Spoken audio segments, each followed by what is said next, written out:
कन्हैया की शिकायत लगाते हैं गोपियां, और मां बोलती है शर्म नहीं आती इन भोली भाली गोपियों को सताता है। बोले मैया भोली भाली, और ये देखो मैया ये गोपियां बड़ी चालाक हैं, मैं तो ये भी नहीं जानता कि कौन सी गली में घर है। और सुनो मैया, इनको पतियारो करे मैं तस करे सा, चोर नाम मेरो धर्यो मेरो होने न देंगी ब्याह।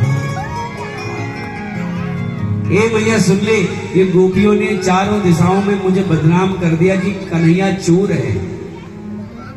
अब देख ले, कल को जब तू मेरे लिए पत्नी अपने लिए बहू ढूंढने जाएगी ना, तो बड़ी परेशानी होने वाली है भैया। कोई हमको बहू नहीं देने वाला है, कहेगा चोर से कौन ब्याह करे। ये गोपियों ने चारों ओर बदनाम कर दिया। मां बोली 9 लाख गाय तेरे नंद बाबा के, नित नयो माखन हो। भाई चोरी क्यों करता है? आज के बाद तूने ऐसा किया तो कन्हैया फिर देख लेना तेरी खैर नहीं पिटाई होगी। बोले ठीक है। और एकदा क्रीडा मानास्ते रामाद्या गोपदारका, कृष्णं मृगं भक्षितवान् नीति मात्रे व्यभेदयत्। देखो कन्हैया जो भी काम करते ना बच्चों की भांति, आज कन्हैया ने देखा कि ब्रजमंडल की मिट्टी का बड़ा महत्व है महाराज, ब्रज की रज का बड़ा महत्व है। किसी संत ने गाया है कि रमण रेत लेट्यो नहीं, तूने कियो न जमुना पान, रे मन तू समझो नहीं ब्रज को तत्व। तो एक बार कन्हैया सखाओं के साथ में ब्रजमंडल में खेल रहे थे और ब्रज की रज को अपने मुख में रख लिए। ग्वाल वालों ने देख लिया, मैया के पास जाकर के शिकायत लगा दी, मैया मैया मिट्टी खा रहा है कन्हैया। हाँ, कृष्णो मृगम भक्षितवान इति मात्रे निवेदयन्।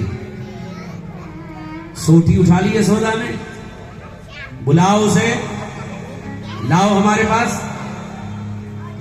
सभी ग्वाल सखा गए कन्हैया से, बोले मैया तुम्हें बुला रही है। हाथ में लकड़ी भी है और सुन कन्हैया आंखें भी लाल है, गुस्सा भी है, तेरी पिटाई होने वाली है। हाँ। थोड़े डर गए कन्हैया, है ना। वो मिट्टी खाई थी ना तो तेरे मुंह साफ किया, हाथ साफ किया, थोड़ा जीभ फेरी अपने हाथों में, मिट्टी अंदर करी। बोले चुगलखोर कहेंगे, चुगली करते हो, शर्म नहीं आती? चुगली करना बुरी बात है। कौन बोल रहे? कन्हैया। दाऊ जी बोले ओ गुरुजी, दूसरों को उपदेश बाद में देना। चलो भैया पुकारी, बोले चलो चलो। आए कन्हैया। यशोधा भय संभ्रांत प्रेक्षणाक्षम भासत। कन्हैया माँ ने कन्हैया का दाहिना हाथ अपने बाएं हाथ से पकड़ लिया यशोदा मैया ने, और साग्रहीत्वा करे कृष्णम।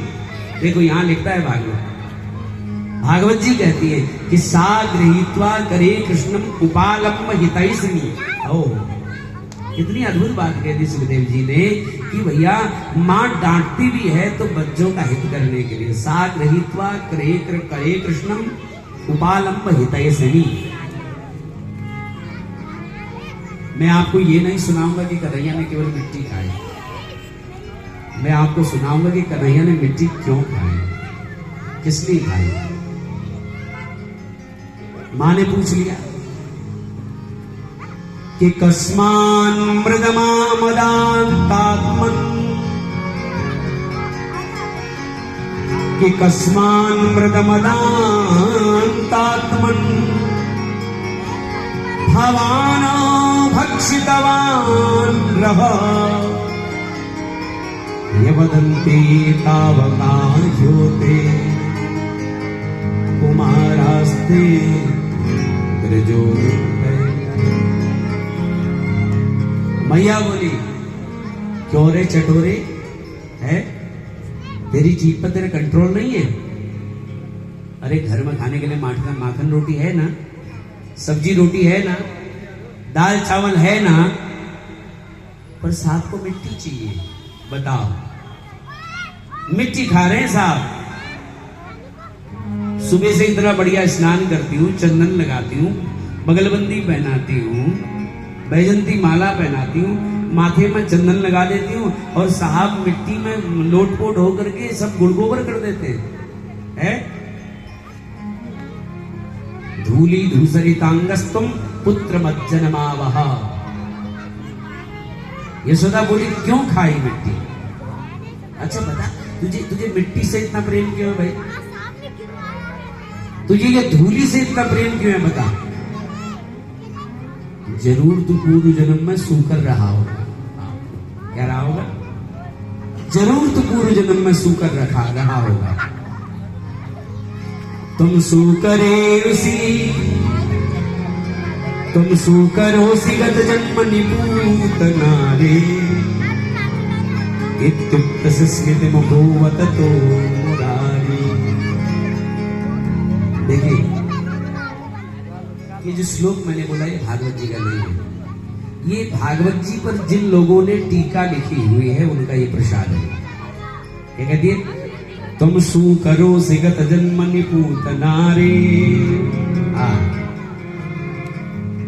बोले देखो, तुम सूकरो सी, हे पूतना के शत्रु कृष्ण, लगता है तू गए जन्म में सूकर था। क्या था? सूकर था। तो कन्हैया ये सुनकर के हंस दिए। अब कोई डांटे और बच्चे हंसे तो फिर क्या होगा? फिर और ज्यादा माँ का गुस्सा बढ़ जाएगा। हाँ भाई, माँ बोली, ए बेशरम, शर्म जैसी कोई चीज बची नहीं कि तेरे अंदर? मैं डांट रही हूं और तू हंस रहा है। पर कन्हैया कैसे समझाएं कि गुस्से में ही सही मेरी मैया तूने सत्य बोल दिया। हाँ, हम सूकर भी रह चुके हैं। हाँ, हमारा वराह अवतार भी हो चुका है। कहते हैं लोग क्रोध में अंधे हो जाते हैं, लेकिन वाली मेरी मैया, तेरी माया, तूने क्रोध में भी सत्य बोल दिया। हाँ, मेरे पूर्व जन्म को तूने देख लिया। अर्जुन को पता नहीं था तो कृष्ण ने कहा, बहूनी में व्यतीतानि जन्मानि तव चार्जुन, तान्यहं वेद सर्वाणि न त्वं वेत्थ परन्तप। गीता जी। और यहां तो यशोदा को ये कहना पड़ा, अरे वो पिछले जन्म वाले जन्मों को भी ये जानती है और गुस्से में है तब भी। देखो, क्रोध में है, तेरे ज्ञान के ऊपर कोई पर्दा नहीं गिरा मैया। मैया बोली, बता तूने मिट्टी क्यों खाई?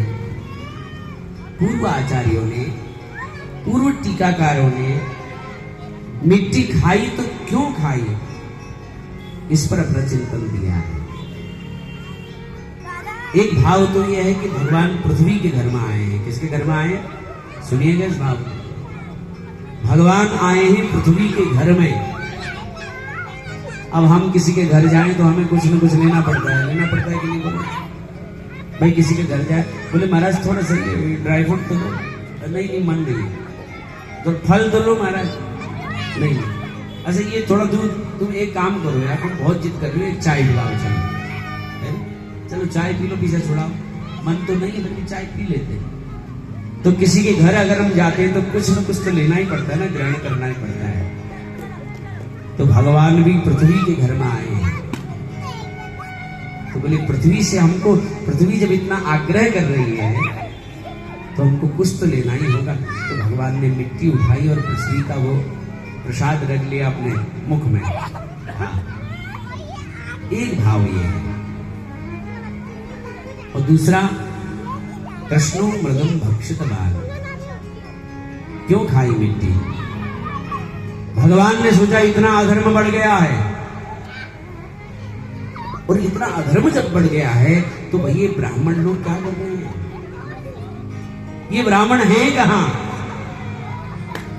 इन ब्राह्मणों को तो मैंने धर्म के प्रचार प्रसार के लिए भेजा था कि ये समाज का मार्गदर्शन करें। ये ब्राह्मण कर क्या रहे हैं? तो भगवान ने देखा कि उस समय ब्राह्मणों में इतना सतोगुण भर गया था, उनके भीतर रजोगुण था ही नहीं, कोई तमोगुण नहीं। वो हमेशा परब्रह्म के ध्यान में निमग्न रहते, केवल ब्रह्म के ध्यान में निमग्न रहते महाराज। तो भगवान ने कहा ये समाज मवाज का कुछ प्रबोधन करो भाई। बोले जाने दो, हमें नहीं करना है। ये नामुमकिन है कि दुनिया अपनी मस्ती छोड़ दे। ऐ दिल तू बेकरार ये बस्ती छोड़ दे, है? हमें नहीं करना है कुछ। बोले समाज का कुछ प्रबोधन करो। तो ब्राह्मण बोले हमने समाज का कोई ठेका नहीं ले रखा है, हम तो भाई अपना कल्याण करेंगे, हम भजन करेंगे, आध्यात्म चर्चा करेंगे और अपना कल्याण करेंगे। ये पाप करें तो जाएं नरक में, हमें क्या? हम परब्रह्म के चिंतन में निमग्न हैं। भगवान बोले ब्राह्मणों ने ऐसा नहीं सोचना चाहिए भाई। वर्णानाम ब्राह्मणों गुरु, ब्राह्मण तो सभी वर्णों का गुरु है। उसको केवल अपने कल्याण की नहीं सोचनी चाहिए, उसको समूचे जगत के कल्याण की सोचनी चाहिए। ये ब्राह्मणों का कर्तव्य है। अब हुआ यूं कि इतने सतोगुण से युक्त हो गए ब्राह्मण, तो भगवान बोले इसमें इनमें थोड़ा रजोगुण मुझे डालना पड़ेगा।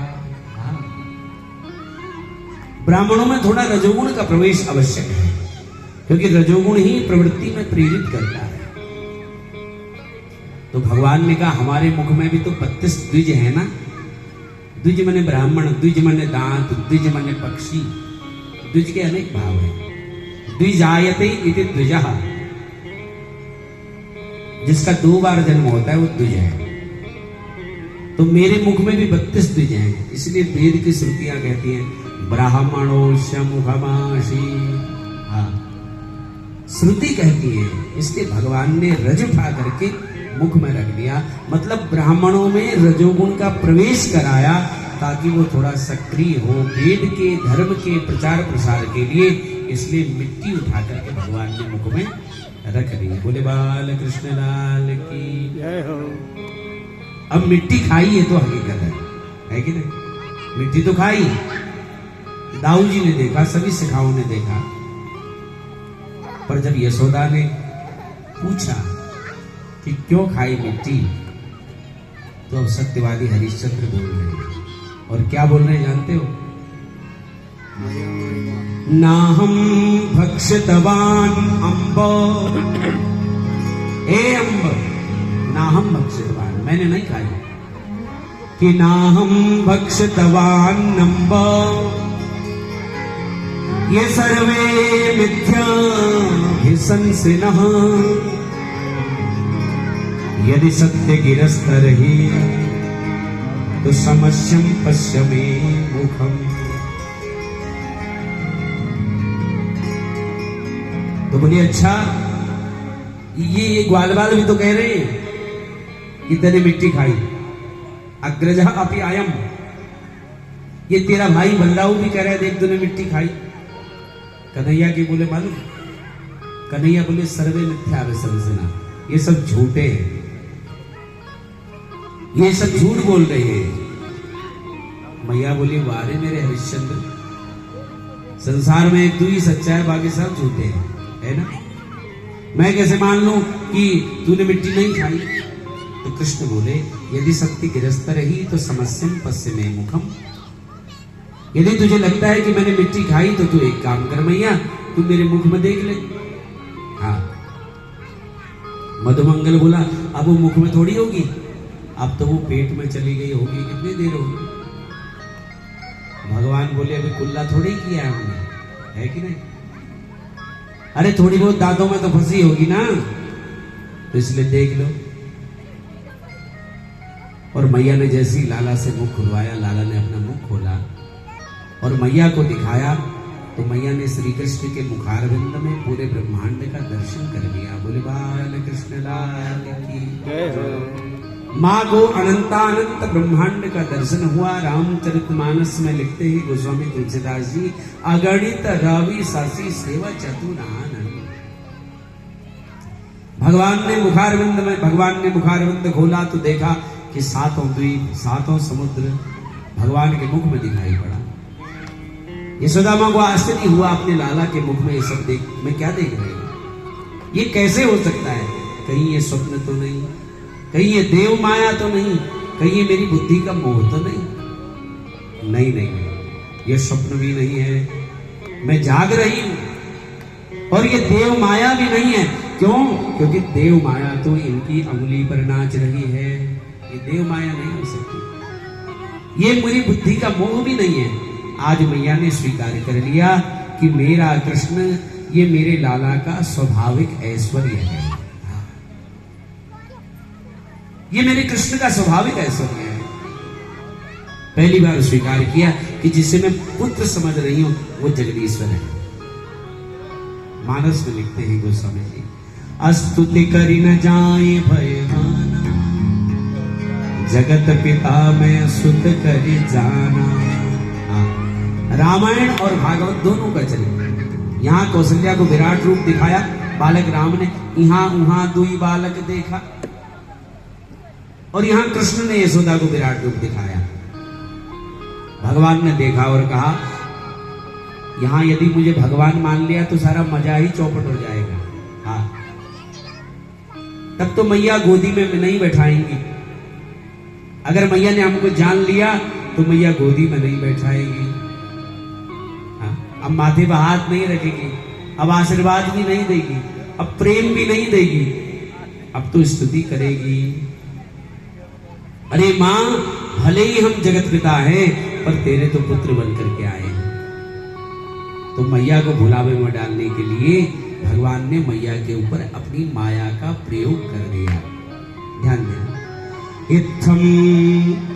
इत्थम विदुत तत्वानां गोपिकायां स ईश्वरः वैष्णवीं व्यतनोन्मायां पुत्र स्नेहमयं विभो। वैष्णवी माया का प्रयोग किया, और जैसे ही वैष्णवी माया का प्रयोग किया, यशोदा मैया सब भूल गई कि ये भगवान है। फिर पुत्र का भाव उत्पन्न होगा। सत्यो नष्ट स्मृतिर गोपी सारोप्यारोहमात्मजम। और तुरंत कन्हैया को गोदी में भर लिया। रोते हुए कृष्ण के आंसू पोंछ लिए, मत रो कन्हैया, तूने मिट्टी नहीं खाई है ना, रो नहीं।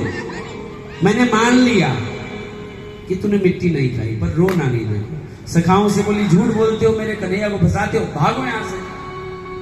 और देखो भगवान अपनी मां को भी नहीं छोड़ते हैं। हाँ, उसको भी माया दिखाते हैं।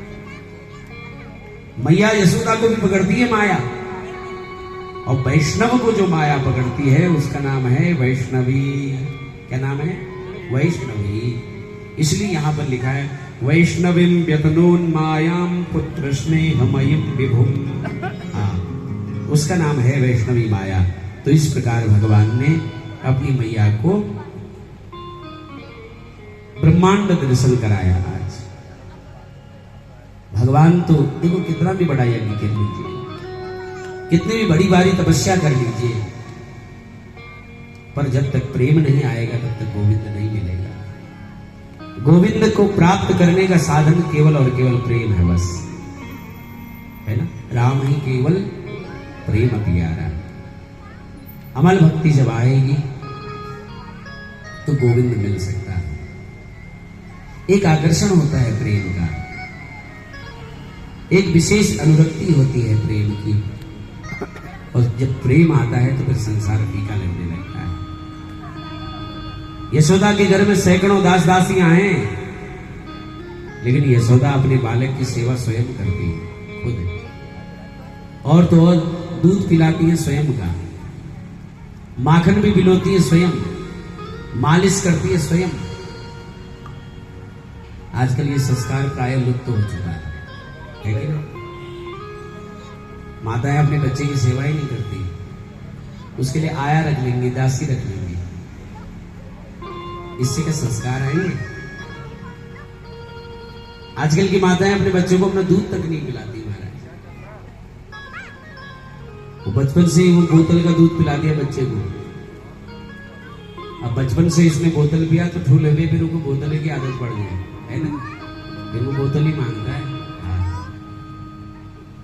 तो मां को चाहिए कि अपना दूध पिलाइए, खुद सेवा करे बच्चे की। 3 प्रकार की सेवा होती है, मनसा वाचा कर्मणा। मां यशोदा ने तीनों को कन्हैया की सेवा में लगा दिया। मनसा, मन से